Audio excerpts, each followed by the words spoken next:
So, nanapunta dire sa unboxing the box, no? So, nata dire. Cheneng! So, ang tawagan ni guys is Atelier Amile. Diba? So, very delicious. Okay, actually, so kung di ko masayo, it's a Spanish nga word something, no? Atelier Amile. So, mo na siya ang box. Kasi magtingala mo kung unsa na siya. Dili na siya alahas or jewelry, guys. But this is very something delicious. Let's open it. Tanang, very premium, guys, no? Yan siya. So, actually, chocolate niya siya, guys. And commit your plans to the Lord and your plans will be established. Proverbs 16:3. So, very kusog ka na siya, guys, especially sa Mindanao. And, mo na siya ang sulod. Wow! Very nice ang packaging. O, of course, atong tilawan.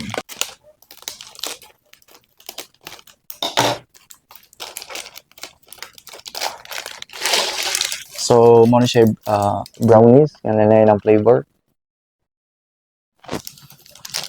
So, I think ganahan ko ani.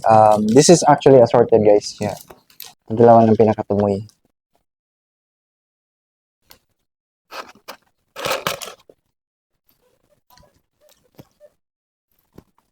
Mm.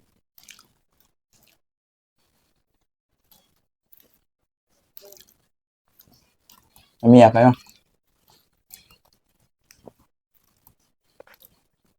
To be honest, guys, dili kay ko hilig og tamis, but kaya siya I like it is because malasahan nimo siya yung murag dark chocolate something.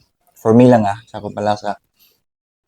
Those are the types of chocolates that I like. Kanang, again, dili ko mahilig og sweets. Dili kay ko mahilig og chocolate. But when it comes to chocolate, ganahan ko mungkaon og mga dark chocolate. So this is the perfect thing nga akong ginapangita. Dili kay siya tamis. But it's kuan siya, soft and lami siya. Dili siya tamis, guys. Yeah, di siya, which means to say nga dili siya nakakaumay kumbaga sa Tagalog ba dili siya ikaw magpulan. So, this is assorted siya. Very premium ang iyang panlasa. When you eat it, masahan mo siya niya.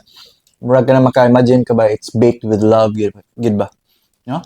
And with effort. Sana all in na. So, this is actually, ang kaning whole packaging niya, guys, is cost 1,000 plus something. But sometimes na sale promo. So, atangi ang ilang mga promos. And please also do not forget to like and follow if you have any orders, if you'd like to try this one. They are basically from Manila, but they can deliver po outside Manila like Cebu, Visayas, and Mindanao. So for more information, please do PM their FB page. It's Atelier Amile, no? So, arat na sa paminggi paabot, order na.